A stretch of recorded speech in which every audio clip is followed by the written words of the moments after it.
In WebPano, you no longer need a full 3D model to measure a pipeline. The data captured during scanning, in the form of a point cloud, is all you need.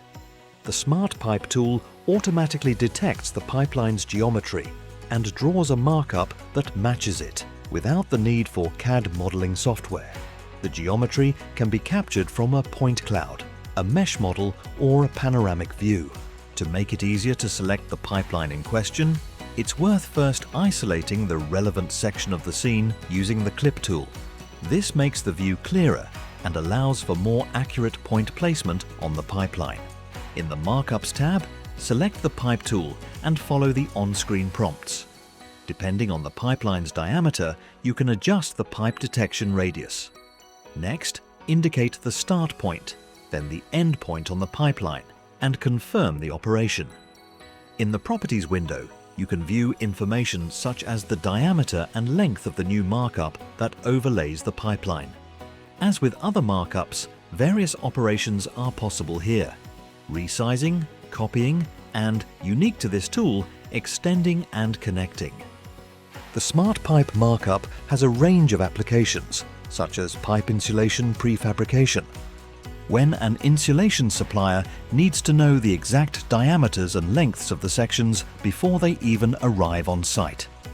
The Smart Pipe function allows you to create markups matching the pipeline's actual dimensions, as well as simulate an insulation layer. Simply increase the pipeline's radius by a given value. This means that, even at the design stage, you can see whether the insulation will clash with other elements of the installation. The markups created can be exported as a CSV file, which records the coordinates of the endpoints, along with lengths and diameters. With Smart Pipe, remote pipeline measurement is possible, and the finished data can be passed on to the supplier. Pipeline markups can also be connected to one another. In this case, connecting doesn't mean creating an elbow joint, but rather joining the center lines. This can be particularly useful, as it makes it possible to create an isometric. Once a pipe markup has been created, select the Connect option in the Properties tab and select the pipe markup you want to connect it to. Finished pipeline markups can be exported as a DXF file and opened in the appropriate program. This means the data measured in WebPano goes straight into the technical documentation without having to re-enter dimensions by hand. Smart Pipe is a quick way to measure, document, and prepare pipeline prefabrication, and all without setting foot on site.